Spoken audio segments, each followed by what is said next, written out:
오늘 나누실 하나님의 말씀은 마태복음 9장 9절에서 13절까지 말씀 보겠습니다. 예수께서 그곳을 떠나 지나가시다가 마태라는 사람이 세간에 앉아있는 것을 보시고 이르시되 나를 따르라 하시니 일어나 따르니라. 예수께서 마태의 집에서 앉아 음식을 잡수실 때에 많은 세리와 죄인들이 와서 예수와 그의 제자들과 함께 앉았더니 바리새인들이 보고 그의 제자들에게 이르되 어찌하여 너희 선생은 세리와 죄인들과 함께 잡수시느냐. 예수께서 들으시고 이르시되 건강한 자에게는 의사가 쓸데없고 병든 자에게라야 쓸데있느니라. 다 같이요. 너희는 가서 내가 긍휼을 원하고 제사를 원하지 아니하라 하신 뜻이 무엇인지 배우라. 나이는 의인을 부르러 온 것이 아니요 죄인을 불러 왔노라 하시니라. 우리가 금요기도 때를 통해서 요한계시록을 쭉 살펴보았습니다. 거기 요한계시록에는 세 가지 큰 재앙이 나오죠. 인재앙, 나팔재앙, 대접재앙, 이렇게 중간에 그 대자 재앙들이 있는데, 재앙이 거듭할수록 하나님을 인정하지 않은 사람들은 회개치 아니하고 더 강팍해지는 모습을 봅니다. 그것이 요한계시록을 썼던 당시에도 그렇고 오늘 이 시대에도 하나님의 말씀은 선포되어지지만 하나님 모르거나 인정하지 않은 사람들은 점점 세속적이고 악하게 변화가게 되는 것을 보게 됩니다. 뿐만 아니라 하나님의 백성들을 유혹하고 하나님을 섬기는 교회를 무너뜨리기 위해서 악한 사단은 더 기승을 부리는 것을 보게 됩니다. 제가 어렸을 적에 그 TV나 드라마나 영화를 보면은 야, 저거는 너무 영화적 상상 아닌가? 저런 일이 어떻게 세상에 일어날 수 있어? 이런 일들이 벌써 한 40년이 지난 오늘 순간에 보니까 지금 이 순간에 일어난다고 하는 사실이 너무 소스라치게 놀라는 거예요. 어떻게 이런 일이 현실 속에 일어날 수 있을까?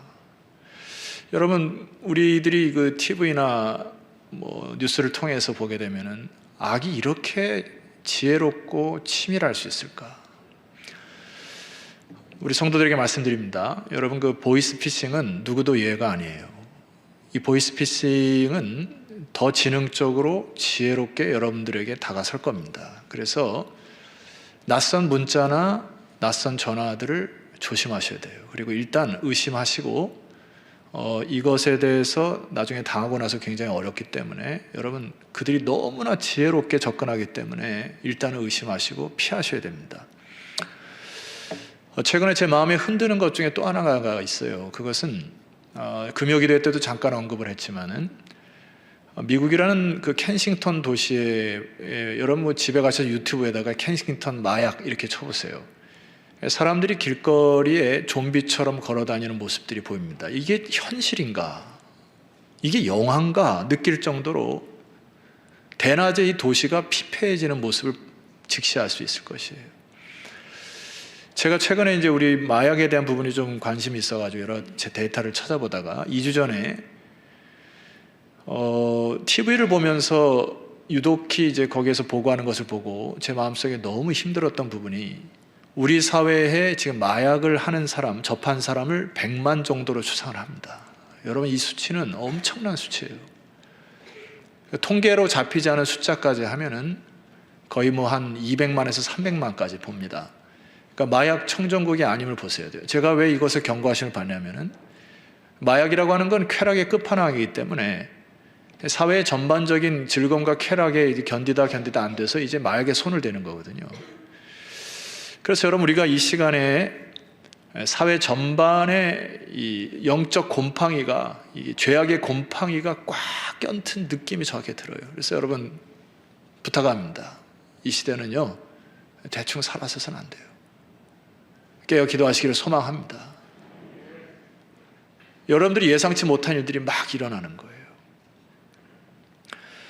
말씀을 준비하면서 이 시대에 우리가 회복해야 될 것이 무엇인가라고 할 때 성경에서 얘기하는 샬롬을 다시 회복해야 되겠다, 이 마음을 허락하셨어요. 여러분이 샬롬이라고 하는 거 여러분 딱 듣게 되면은 첫 번째 떠오르는 해석이 평강, 이렇게 딱 떠오르죠. 이 평강이라는 것이 샬롬이고, 이 또다시 표현하면 온전함, 이렇게 해석할 수가 있는데, 심플 라이프라고 하는 그 책에서 이 샬롬을 어떻게 정의하냐면은 이렇게 정의합니다. 하나님과의 조화롭고 애정어린 공동체. 다시 한번요. 하나님과의 조화롭고 애정어린 공동체. 축이 뭐란 것이죠? 하나님이라고 하는 것이 축이 딱 돼야 샬롬이 온다는 거고, 두 번째는 조화롭다. 이게 질서 있다라는 뜻이고요. 세 번째는 애정어린 공동체. 그러니까 서로 간에 사랑이 연결되고 교제하기 시작할 때 이것을 샬롬이다. 이렇게 얘기를 하는 거죠. 그래서 이 믿음의 공동체 중심에는 하나님이 계셔야, 하나님이 축에서야 샬롬이 회복한다. 아멘이시죠?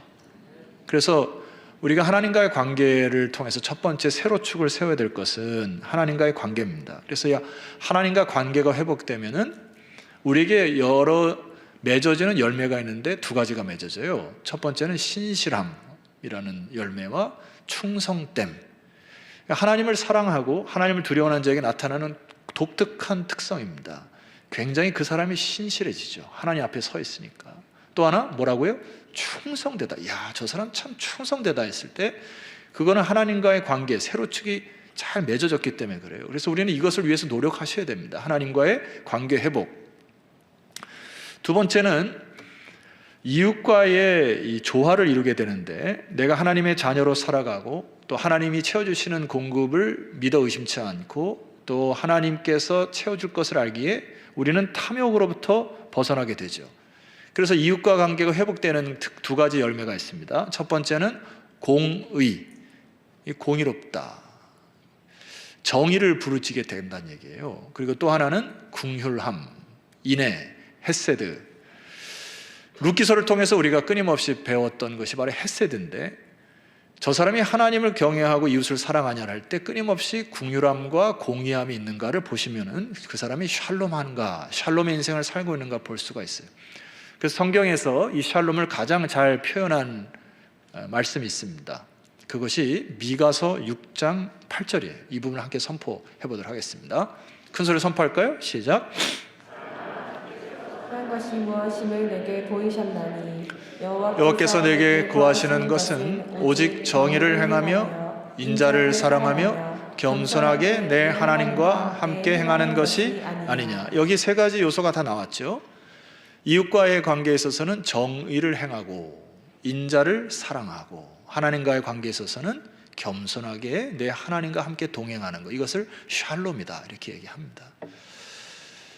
여러분, 그래서 우리가 예배를 드리는 목적도 바로 이 샬롬을 회복하기 위한 것이죠. 예배를 드리고 나면 여러분 마음속에 평강이 찾아오지 않습니까? 이게 하나님과의 관계 회복이 예배를 통해서 이루어지기 때문에 그래요. 우리 일평생 한 사람의 샬롬이 시작되는 것은 한 개인의 부르심으로부터 시작이 됩니다. 이것은 성경에 동일하게 나와 있던 얘기예요. 오늘은 예수님이 마태를 부르시면서 샬롬하지 못한 인생을 찾아오셔서 그를 샬롬의 인생으로 바꾸시는 과정이죠. 자, 9절 말씀을 여러분이 함께 읽겠습니다. 9절입니다. 시작. 예수께서 그곳을 떠나 지나가시다가 마테라는 사람이 세관에 앉아 있는 것을 보시고 이르시되 나를 따르라 하시니 일어나 따르니라. 자, 여기 이제 마태를 부르시는 장면인데, 이게 여기에서 예수님이 그 앞에 있는 사건을 마태가 떠올리면서 예수께서 그곳을 떠나, 여러분 그곳이 어디죠? 여러분 9장의 1절 이렇게 한번 보시면은 거기에 어떤 사건이 나오냐면은 중풍병자를, 그 다른 복음서에 보면은 예수님이 메시지를 전하실 때 4명의 친구들이 중풍병자를 데려다가 지붕을 뚫고 이렇게 달아내린 장면 떠오르시죠? 그러니까 떠오르면 고개를 좀 끄덕이시면 제가 그 다음 할 거 아니에요. 떠오르시죠? 아, 예, 좋잖아요. 그래서 그 중풍병자를 주님이 치료하시는데 아주 독특하게 얘기하십니다. 뭐라고 얘기하시냐면은 자녀여 안심하라, 내 죄사함을 받았느니라, 이렇게 선포하세요. 그러니까 주변에 있는 사람들이 유하게 생각한 거죠. 그러니까 4절 말씀 보세요. 주님이 그들의 마음을 간파하시죠. 어찌하여 마음에 악한 생각을 하느냐. 그들이 생각한 게 뭐죠? 어떻게 인간이 이런 일을 할 수 있느냐 하고, 저 사람이 거짓말한다, 뭐 이렇게 악한 생각을 한 거죠. 이것에 대해서 예수님이 5절에 이렇게 얘기하십니다. 함께 읽어봅시다. 시작. 내 죄 사함을 받았느니라 하는 말과 일어나 걸어가라 하는 말 중에 어느 것이 쉽겠느냐. 이것을 뒤집어 보면 야 너희들이 생각할 때 죄사함을 받는 것이 더 어렵겠어? 아니면 병자가 치료받는 게 더 어렵겠어? 이렇게 질문하는 거죠. 그러니까 이것을 받는 사람들이, 그 주변의 사람들이 생각한 건 뭐죠? 니까짓게 뭐 병을 치료할 수 있겠어? 이렇게, 그건 정말 어려운 거야, 이렇게 판단을 했겠죠. 그러니까 예수님이 뭐라고 얘기하시냐면은 그들의 생각을 간파하시고 6절 말씀 보세요. 제가 읽어볼게요. 아멘으로 하다 보면 좋겠습니다. 그러나 인자가 세상에서 죄를 사하는 권능이 있는 줄을 너희로 알게 하려 하노라. 아멘 하셔요. 주님이 단순히 병을 치료하는 것이 목적이 아니라 그 영혼이 진정한 샬롬을 갖기 위하여 내가 병만 치료하는 게 아니라 그의 죄까지도 치료하려고 그리고 너희들의 죄까지도 내가 다스리려고 이 죄를 치료하노라, 이거 말씀하신 거죠. 하시고 중풍병자에게 말씀하시되 6절 보세요. 일어나 내 침상을 가지고 집으로 가라 하시니 7절 그가 일어나 집으로 돌아가거늘. 8절입니다. 무리가 보고 두려워했고 이런 권능을 사람이 주신 하나님께 영광을 돌렸습니다. 많은 사람들이 예수님이 중풍병자를 치료하는 것을 보고 굉장히 놀랍고 두려워했겠죠. 예수님이 이것은 단순히 병만을 치료하는 것이 목적이 아니라 말씀드렸죠. 병이 치료되는 것도 샬롬이죠. 그러나 주님이 원하시는 것은 그들 안에 있는 죄 사함의 권능을 주시고자 이 일을 행하신 것이죠. 근데 많은 사람들이 착각한 겁니다. 병을 치료하는 걸 보고 야 놀랍다 하고 여기 대다수의 사람들은 신기하게 여기고 자기 길을 가버린 겁니다. 이 관점에서 자기의 부르심을 소개하는 거예요. 우리 9절 말씀을 다시 한번 봅시다. 9절 말씀 여러분이 선포해 볼게요. 시작. 예수께서 그곳을 떠나 지나가시다가 마테라 하는 사람이 세간에 앉아있는 것을 보시고 이르시되 나를 따르라 하시니 일어나 따르니라. 자, 이게 마태를 부르는 그 샬롬의 시작 혹은 제자의 시작이 부르심으로부터 시작이 되죠. 그래서 여기 자기를 뭐라고 표현하냐면은 세간에 앉았다 이렇게 표현하고 예수님이 나를 보셨다 이렇게 표현합니다. 여러분 마태의 본명이 뭔지 아세요? 레위입니다. 레위라고 하는 이 말씀을 통해서 우리가 유추해 볼 수 있는 것은 어쩌면 마태의 족보가 레위 가문에서 왔을 확률이 높습니다. 그래서 제사장의 역할을 감당하고 쭉 세월을 지나다가 사사기 시대에 이르러서 개인 제사장을 사용하고 혹은 하나님의 성전에서 봉사하는 자들을 홀대함으로 인하여 그들이 온전한 11절을 드리지 못하고 이래서 점점 이러한 그 제사장의 역할이 사라지고 나서 이 자들이 삶에 입에 풀칠하기 어렵자 이제 세리라고 하는 직종으로 택하여 마태가 세리라고 하는 직종을 택할 가능성이 높다. 여러분 세리라고 하는 것은 여러분 아시겠습니다만 유대인들에게 있어서 이런 경구가 있습니다. 세상에서 제일 나쁜 것은 무엇이냐? 산에서 곰과 사자를 만나는 것이고 길거리에서 세리를 만나는 것이다. 저 세리를 만나면 재수 없다 이런 뜻이죠. 저거는 죽이고 싶다. 제가 가끔 우리 일제 치하에서 우리나라가 힘들고 어렵고 고생하고 할 때 우리 독립투사들이 막 일을 했던 그런 걸 보면 그 중에 꼭 매국노들이 있잖아요. 그 매국노를 보면은 영화 보다가 뛰쳐올라가서 한 대 쳐주고 싶은 마음이 있죠. 아휴, 저거 그렇게 저 얌생이 짓을 하고 저렇게 악랄하게 그런 거 안 느낍니까? 이 자들이 바로 세리였단 말이에요. 그러니까 로마의 앞잡이처럼 해서 그냥 민족의 피를 빨아먹는 거머리 같은 사람들이 세리였단 말이에요. 그러니까 이 주변 사람들이 저 세리 같은 녀석 뭐 이렇게 했단 말이에요. 그러니까 많은 사람들이 의아했던 거죠. 예수님이 세리에 앉은 것을 보고 그를 부르시니까 왜 하필 저런 사람을 불렀냐? 왜 저 사람에게 갔냐 이거거든요. 마태는 어떻게 했을까요? 마태라는 사람도 당혹스러울 것이죠. 왜냐하면은 자기 자신도 스스로 포기했을 가능성이 높습니다. 그래 나는 원래 그런 놈이야. 그냥 이렇게 피 빨아먹고 살다가 그냥 사는 거지. 뭐 이렇게 하면서 자신의 양심과 자존감을 다 무너뜨리고 그냥 살았던 것 같아요. 제가 볼 때는. 여러분 죄라는 것이 참 웃깁니다.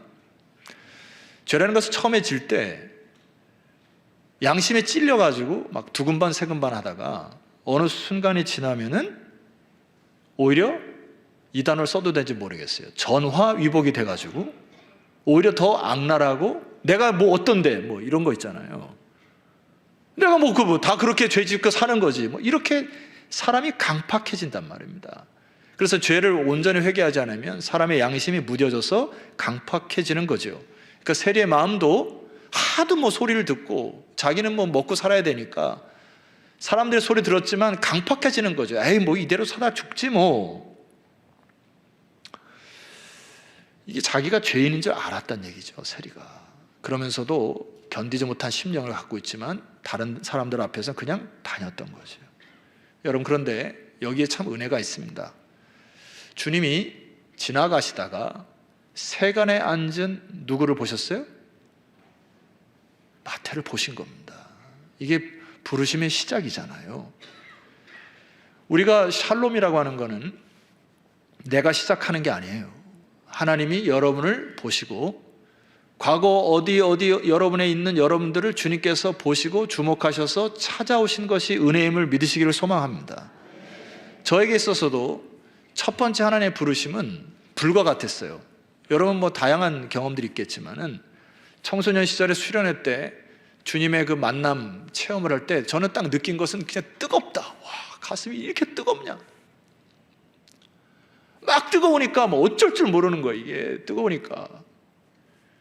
그러면서 내 입에서 이제 회개가 터져 나오는 거죠.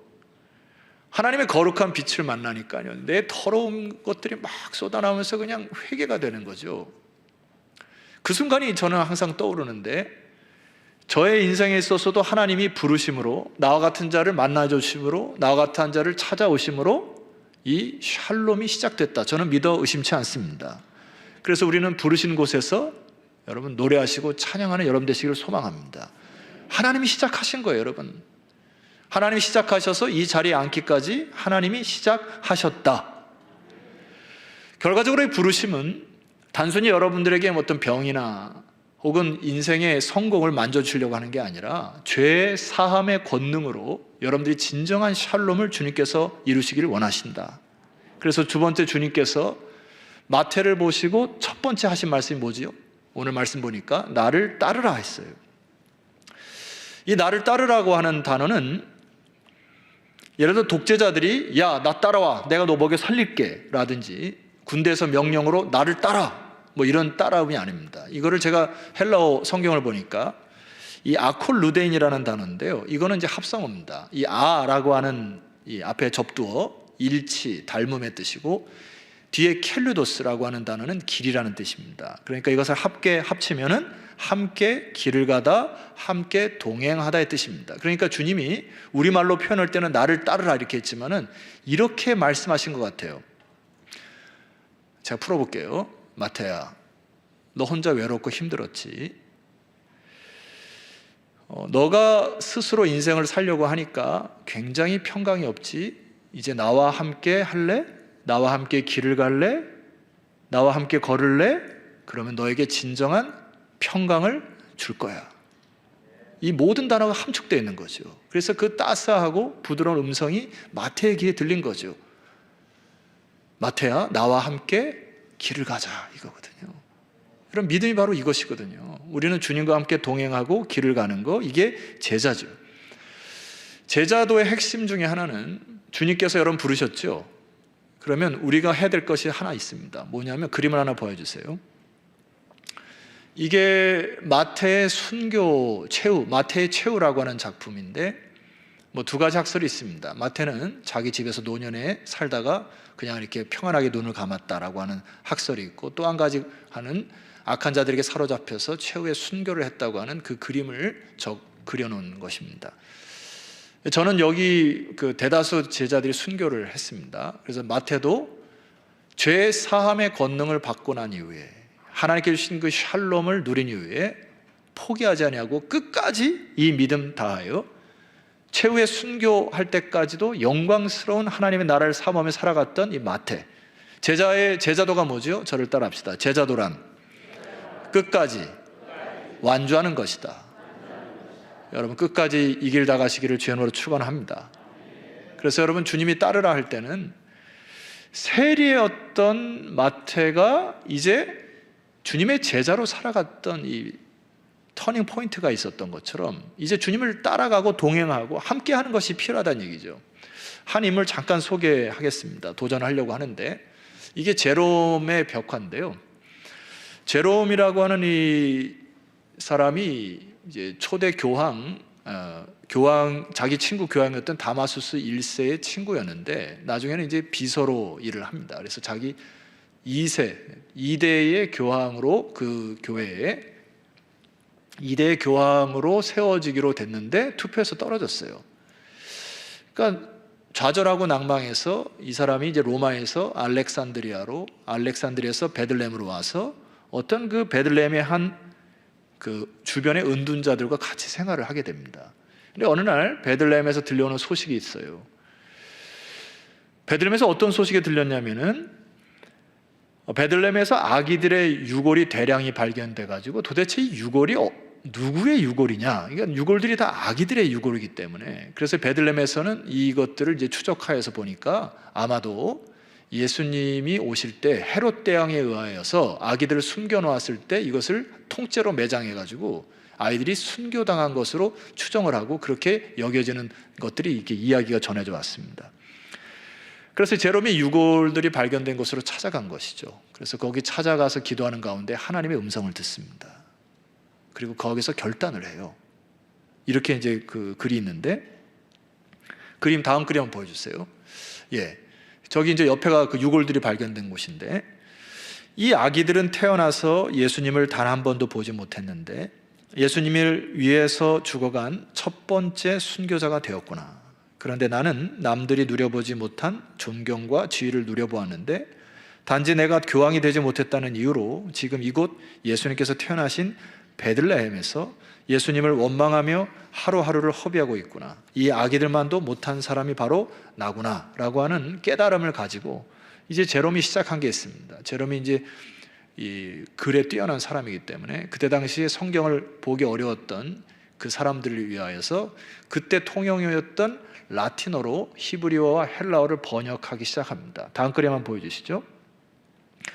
자, 이때 당시에 이게 제롬인데요, 국제 공용어였던 라틴어로 히브리어, 헬라어를 번역해서 일평생 성경 번역일을 했던 사람이 이 제롬이고요. 이 제롬이 번역했던 역본을 갖다가 벌게이트 역본이다, 이렇게 얘기를 합니다. 자, 여러분, 한 가지 우리가 도전을 받아야 될 것이 있어요. 세리였던 마태는 세리라는 직업으로 그냥 양심을 뭉개면서 그냥 살았을 것입니다. 근데 주님의 부르심을 받은 이후에 그는 예수님을 따라서 제자로서 인생을 살아가요. 제롬이라는 사람도 예수님을 인격적으로 만나기 전에는 자기가 교황이 되려고 하는 꿈과 목적으로 인생을 살았단 말입니다. 그러나 주님을 만난 이후에, 부르심 이후에 자기의 달란트를 사용하여 자기가 가장 하나님이 기뻐하시는 영광스러운 것이 무엇일까 하고 기도하다가 자기의 재능을 사용하여 벌게이트 역본을 만드는 인생을 살았습니다. 여러분에게 도전하셔야죠. 여러분, 하나님 부르심 맞습니까? 여러분, 하나님의 제자들 맞습니까? 그러면 나의 생각과 나의 계획과 나의 영화의 뜻을 살아가는 것을 잠시 멈추셔야죠. 그리고 하나님이 원하시는 인생이 무엇인가를 보셔야죠. 그것이 제자 아닙니까? 세상 사람들은 그렇게 사는 거죠. 잘 먹고 잘 살기 위해서. 우리는 그렇게 잘 먹고 잘 살기 위해서 사는 게 아니죠. 우리의 목적이. 여러분을 하나님의 부르심을 믿으시기를 소망합니다. 그럼 우리는 어떻게 제자로서 인생을 살아갈지를 하나님의 세미한 음성을 듣고 순종하는 여러분 될 때 진정한 축복의 인생이 되죠. 오늘 이 말씀의 결론 부분을 좀 나누고 제가 설교를 마감할까 합니다. 10절 말씀에 보면은 예수께서 마태의 집에서 앉아 음식을 잡수실 때 이제 마태의 집에 찾아오셨죠. 세리와 죄인들이 와서 예수와 그의 제자들과 함께 앉았습니다. 여러분, 세리와 죄인들은 항상 따라다닙니다. 사람들이 저 세리 같은 놈 그러면 죄인을 항상 따라야 되기 때문에 세리와 죄인이 항상 붙어 다녀요. 자, 11절, 바리새인들이 보고 그의 제자들에게 이르되 어찌하여 너희 선생은 세리와 죄인들과 함께 잡수시느냐? 이 질문이 뭐죠? 저 죄인들은 세리인데 어떻게 너희 선생은 저 죄인들과 함께 하느냐? 그 상대적으로 바리새인들은 뭐라는 거예요? 나는 의인이다, 이렇게 착각하는 거죠. 나는 율법을 잘 지키는 의인이고 나는 병들지도 않았고 나는 너희들이 보기에 겉으로 보기에는 나는 하나님 나라의 의인이다 이렇게 착각을 한 거죠. 속은 시커멓고 그냥 속은 죄로 꽉 찼는데 겉으로만 보여지는 나는 의인이다 이 착각한 거죠. 바리새인들이. 여러분이 그렇다는 얘기가 아니고 바리새인들이 착각한 거예요. 그런데 여러분 이것을 여러분 자신에게 비추셔야 됩니다. 오늘 우리에게 이런 이중적 모습이 있지 않은가를 보셔야 되는 거예요. 우리에게 바리새인과 서긴가라는 모습이 있지 않은가. 그러니까 예수님이 이렇게 얘기하십니다. 12절에 예수께서 들으시고 이르시되 건강한 자에게는 의사가 쓸데없고 병든 자에게라 쓸데있느니라. 우리 13절을 함께 선포합니다. 시작. 너희는 가서 내가 긍휼을 원하고 제사를 원하지 아니하노라 하신 뜻이 무엇인지 배우라. 나는 의인을 부르러 온 것이 아니요 죄인을 부르러 왔노라 하시니라. 자, 주님이 서기관과 바리새인과 같은 사람들에게 뭐라고 했냐면은 긍휼을 원하고 나는 제사를 원하지 아니한 뜻을 가서 다시 배워라 이렇게 얘기하세요. 지금 너희들은 뭔가를 착각하고 있다는 얘기입니다. 너희들이 볼 때 너 스스로 의인이라고 생각하고 네가 율법을 지킨다고 해서 의인이라고 하지만 너는 지금 뭔가를 착각하고 있어. 너희들 마음속에 상한 심령이 없으므로 내가 너희에게 접근할 수가 없구나. 이제 이런 말씀이죠. 그래서 호세아를 통해서 지적하신 말씀을 우리가 붙드셔야 됩니다. 우리 호세아를 6장 4절 한번 보시죠. 화면을 보시죠. 호세아 선지자가 이렇게 얘기합니다. 여러분 이 말씀을 여러분 받으셔야 돼요. 에브라임아 내가 네게 어떻게 하랴. 유다야 내가 네게 어떻게 하랴. 너희의 인애가 아침 구름이나 쉬 없어지는 뭐 같도다? 이슬 같도다. 이거를 이제 세번역을 통해서 보면은 나를 사랑하는 너희의 마음은 아침 안개와 같고 덧없이 사라지는 이슬과 같구나. 이게 하나님 뭘 지적하는 거죠? 너가 하나님을 지금 사랑하는 인애를 찾아보기가 어렵구나 이거는 백성들에게 세로축이 무너졌구나 이런 뜻이거든요. 5절 말씀 보면은 그러므로 내가 선지자들로 그들을 치고 내 입의 말로 그들을 죽였노니 내 심판은 빛처럼 나오느니라. 그러니까 이 샬롬이 무너진 거 이렇게 살면 안 되니까 하나님이 심판으로 임하시겠다. 쉬운 성경으로 그러므로 내가 예언자들을 보내어 그들을 경고했다. 내 심판이 번개처럼 너희를 향해 나갔다. 모니터만 조금 켜주세요. 하나님을 경외하거나 두려워하지 않기 때문에 샬롬이 깨져버린 것들을 통해 선지자를 통해서 계속 얘기하는 거죠. 어디 세로축을 세워야 된다 이거잖아요. 그리고 나니까 세로축이 무너지니까 가로축이 무너진 거죠. 자, 6절 말씀을 여러분 잘 아시는 말씀인데 6절을 여러분이 선포하고 제가 7절 8절 읽겠습니다. 6절입니다. 시작.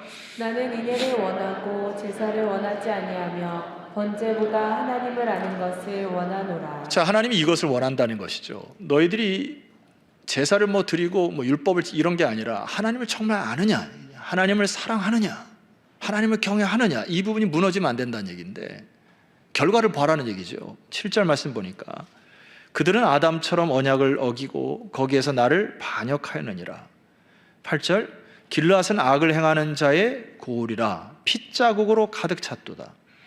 9절 강도떼가 사람을 기다린 같이 제사장의 무리가 세겜길에서 살인하니 그들이 사악을 행하였도다. 핏자국, 사악함, 악, 강도떼 이 시대는 말입니다.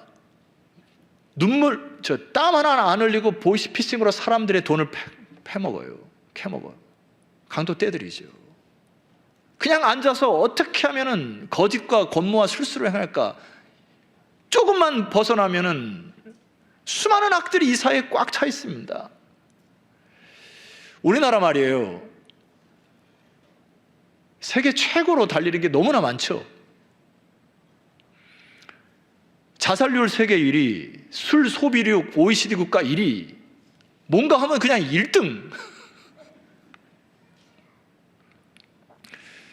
최근에 말입니다. 교회 성장률도 세계 1위인데 교회 타락률도 세계 1위입니다. 오늘 이 호세아가 지적하는 게 뭐죠?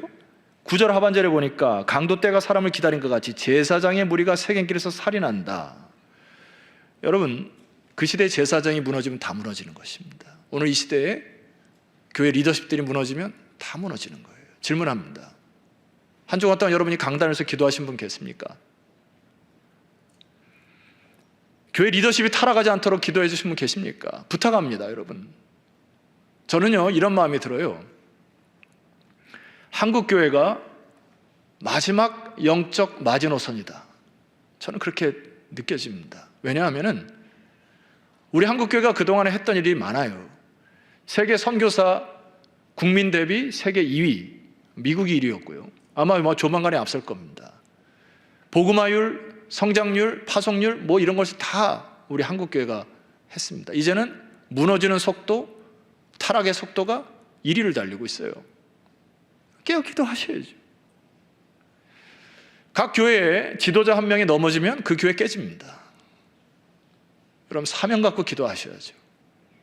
리더십들이 하나님 깨어 기도하고 무릎 꿇고 이 일을 감당할 수 있도록 리더십들에서 기도해 주시기를 부탁드립니다. 그러나 어둠만이 있는 것은 아니에요. 제가 볼 때는 지난 금요일 밤 우리나라는 역사적인 16강행을 갔습니다. 오랜만에 가슴이 막 복작복작되고, 다른 월드컵 시간은 볼 수는 없지만 우리나라 경기는 봐야 되겠다 이렇게 다짐을 해가지고 우리 자녀들과 함께 월드컵 경기를 봤어요. 근데 기뻤죠? 기쁠 때 기쁘다고 표현을 하세요. 그게 건강합니다. 그게 건강한 거예요. 슬프면 슬퍼하고 같이 울어주고. 근데 이제 선수들의 인터뷰나 이런 걸 보고 참 감동을 받죠. 왜냐하면 모두 다 대다수 우리 선수들이 끝까지 포기하지 않은 것이죠. 경우의 수에 있어서는 가장 안 좋은 확률이고, 우리 선수들이 가장 몸값도 안 좋고, 그런데 끝까지 포기하지 않았는데 이것을 승리했다는 것이 너무 기쁘죠. 그래서 제가 더 기뻤던 게 뭔지 압니까? 우리 비록 눈으로 볼 때는 어둡고 악이 흥하는 것 같지만 우리 주님이 최후 승리하셨습니다. 반드시 승리할 거예요. 그리고 교회는 망하지 않을 겁니다. 타락하고 힘들은 과정이 있지만 이것을 통해서 다시 반등하여 하나님 나라를 이루어가는 그것을 꿈을 꿉니다. 그리고 하나님 나라는 수로 하는 게 아니에요. 하나님의 헌신한 제자들, 주님을 따르는 제자들을 통해서 주의 나라는 계속 이어져 갈 것입니다. 그래서 여러분에게 도전하는 거죠. 이 마태를 통해서. 마태도 하나님의 부르심을 받은 이후에 세리라고 하는 거짓과 이런 것들을 포기하고 이제 주님의 제자가 되어 새로운 나라를 이루었던 것처럼 여러분이 주님의 나라의 그 주인공이 되시기를 소망합니다. 자리에서 일어납시다. 호세아의 메시지를 선포하고 우리 찬양을 드릴 거예요. 호세아 6장 1절, 오라 우리가 여호와께로, 시작. 오라 우리가 여호와께로 돌아가자. 여호와께서 우리를 찢으셨으나 도로 낫게 하실 것이요 우리를 치셨으나 싸매어 주실 것임이니라. 아멘. 2절, 여호와께서 이틀 후에 우리를 살리시며 셋째 날에 우리를 일으키시리니 우리가 그의 앞에서 살리라. 아멘. 마지막 3절, 그러므로 우리가 여호와를 알자. 힘써 여호와를 알자. 그의 나타나심은 새벽빛같이 어김없나니 비와 같이 땅에 적시는 늦은 비와 같이 우리에게 임하시리라. 아멘. 이게 샬롬입니다. 여러분, 주님께서 여러분을 부르십니다. 나와 함께 길을 가자고, 나와 함께 동행하자고. 여러분의 마음 주님께로 돌이키시고 주님의 제자의 길을 따르시기를 주의 이름으로 축원합니다. 우리 합심하여 말씀에 의지하여 함께 기도하며 나아갑니다. 기도합시다.